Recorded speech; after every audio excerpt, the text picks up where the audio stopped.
Hello everyone, welcome back to the channel. My name is Josiah, also known as Purple Lightning, and welcome to our second episode of our Sunday Devotionals. In this episode, we're talking about love. What is love? What does the Bible have to say on love? And yeah, how can we apply that to our lives? Let's hop into it.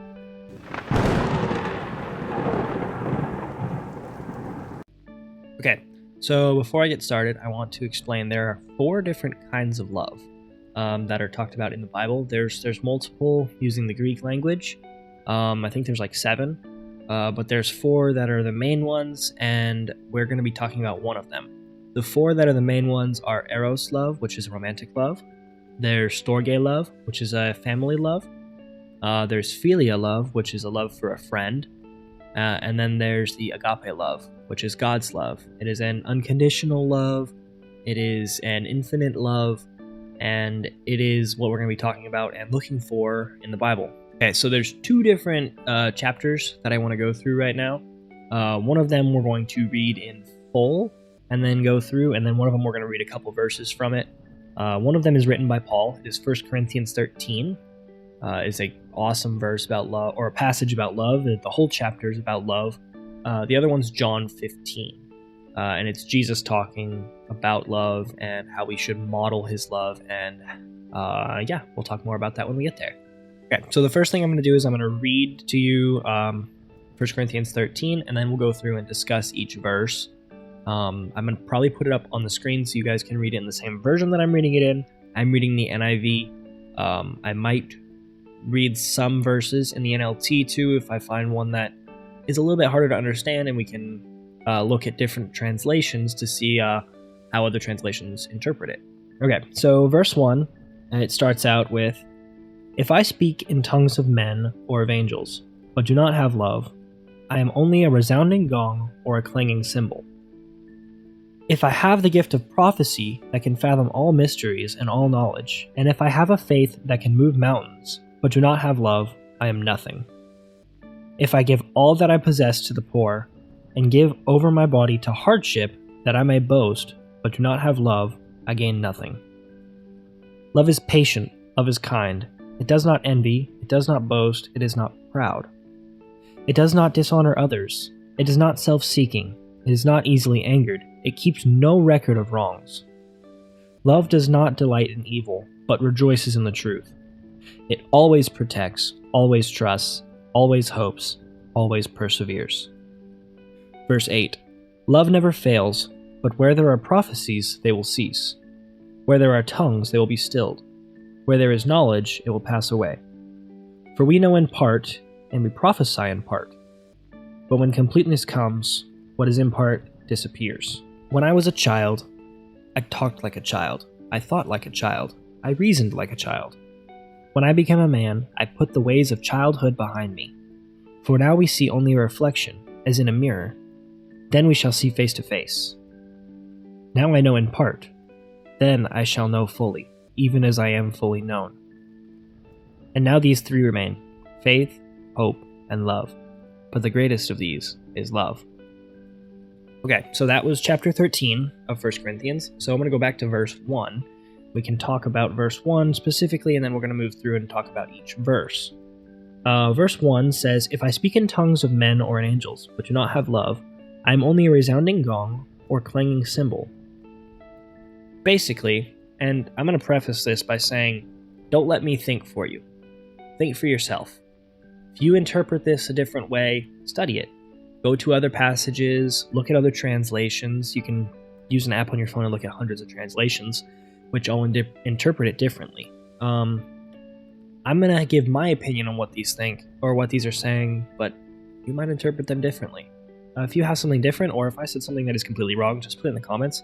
Talk to me, and if it's completely off base, I'll address it in another video.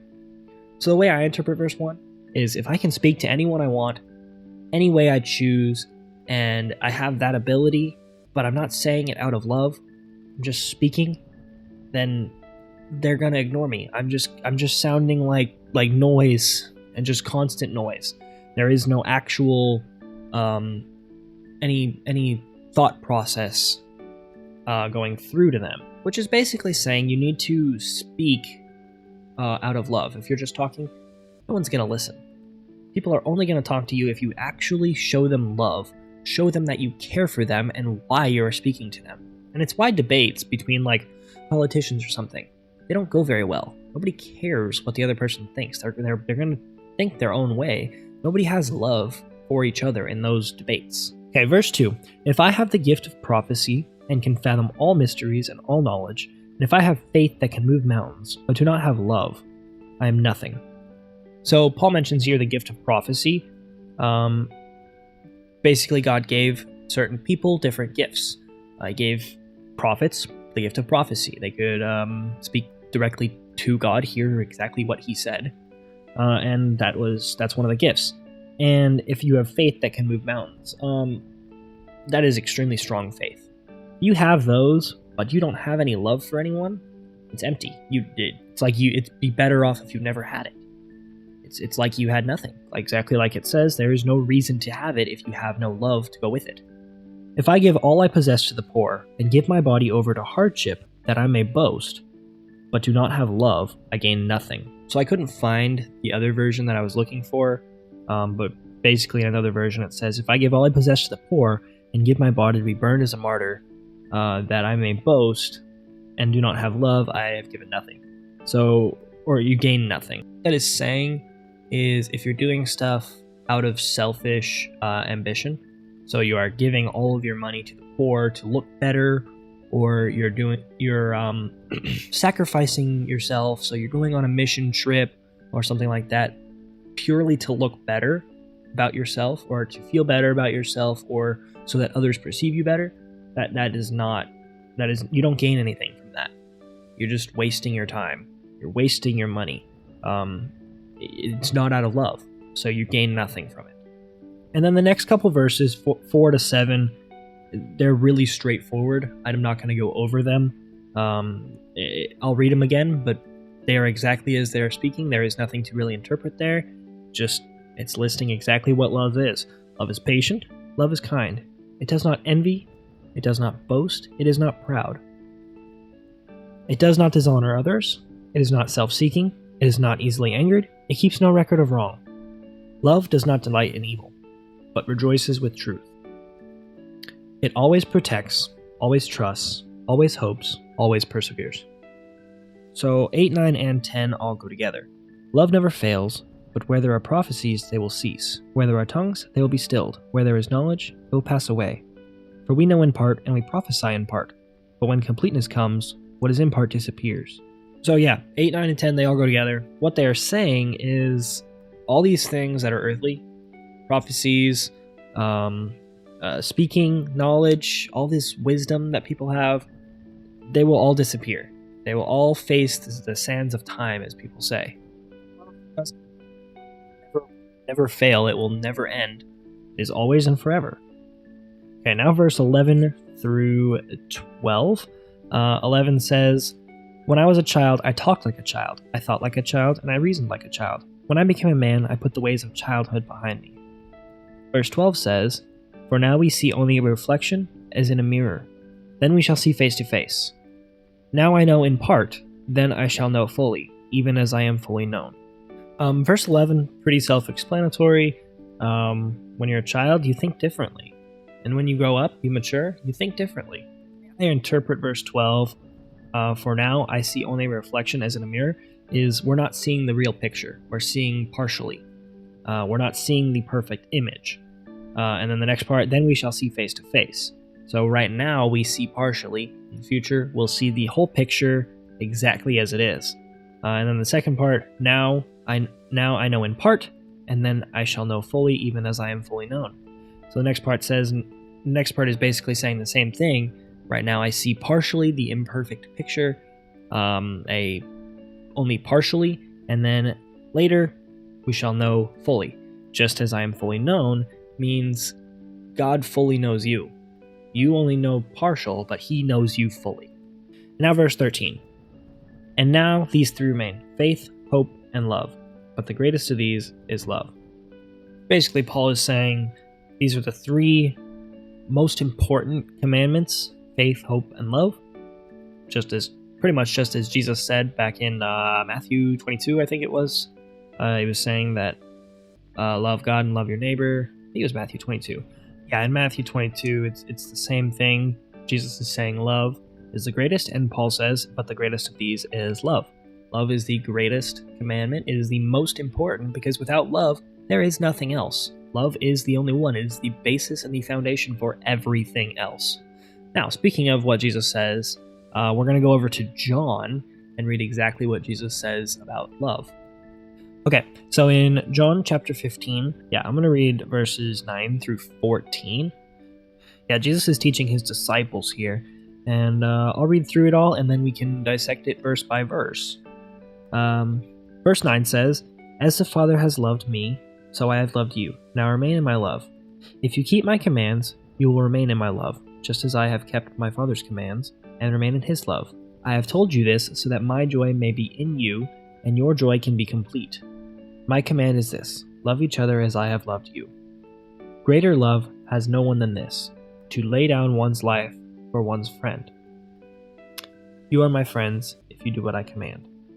Now, I'll start back at verse 9. As the Father has loved me, so I love you. Now remain in my love. It's very simple. God loves Jesus, and he says, and I will take that love and I will pass it through me onto you guys. I love you just as my Father loves me. He's being our example. In this passage is being our example and giving us examples on how to love. Verse 10 says, "If you keep my commands, you will remain in my love, just as I have kept my Father's commands and remain in his love." He's basically telling us that if you show God that you love him by keeping his commands, he will show you that he loves you. Verse 11 says, "I have told you, this is so that my joy may be in you, and your joy may be complete." This is another thing that could have been in Paul's Corinthians.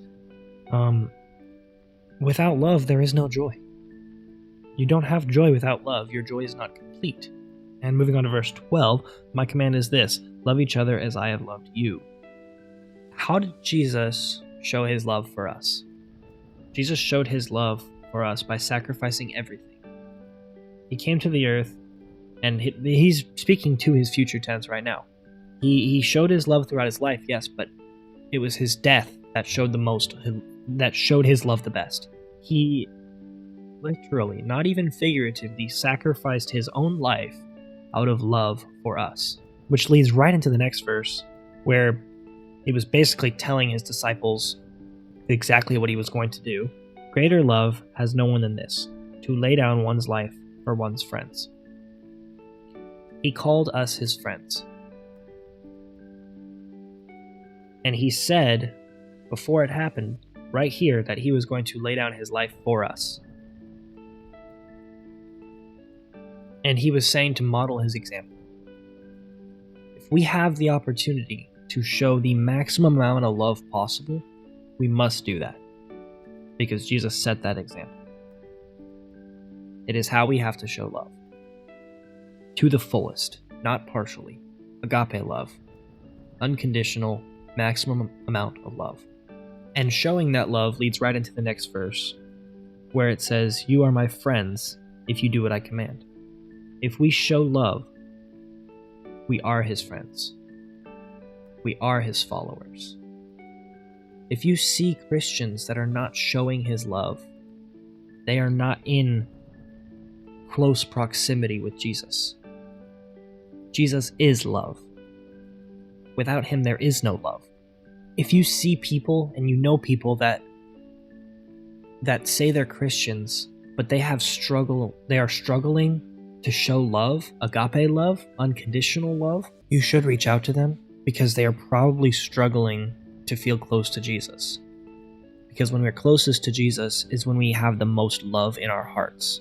When we are the farthest from Jesus is when we have less love in our hearts. And I'm not talking about the other types of love, the familial love, the friendship love, the romantic love. Those types of love can still be there. But the most important type of love, which is agape love, God's love, we can only get that from Jesus, directly from Jesus. Exactly as Jesus said here, "As the Father have loved me, I loved you." He gets it from God. He is God, but he gets it through God, And he's showing us that's how we need to get it. We need to get it from him. We need to get that love and pass it through us to other people. Now, I also studied in order to make up this devotional, and in the description down below, I left some other videos, links to other videos on people that I've watched who also made videos on love, and they were pretty good videos. They also explored other chapters that talk about love, because love is throughout the Bible. It's everywhere. It's really easy to find because it is the most important part of being a Christian, which is why I started out with this one really early on in the series. But yeah, I really recommend going to watch those videos.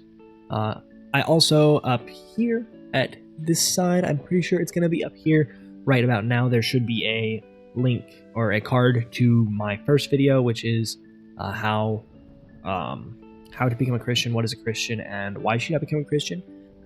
If you're not a Christian, I highly recommend going to watch that video. And yeah, I'm going to do a prayer really quickly, and then we'll be done with this episode. So, dear Lord, I come to you in prayer right now to be with this viewer that is watching this YouTube video right now. I pray that you would have your agape love flow through them so they can show your love to other people. I pray that if they have not accepted you into their heart, they would come to know you. I pray that if they're struggling, that you would be with them, and that as many people as you will would see this video and feel your love flowing through them. In your precious name I pray. In your precious name I pray. Amen. I love slipping up in a prayer. Jesus forgives me, it's okay. I hope you enjoyed. Thanks for watching. Bye.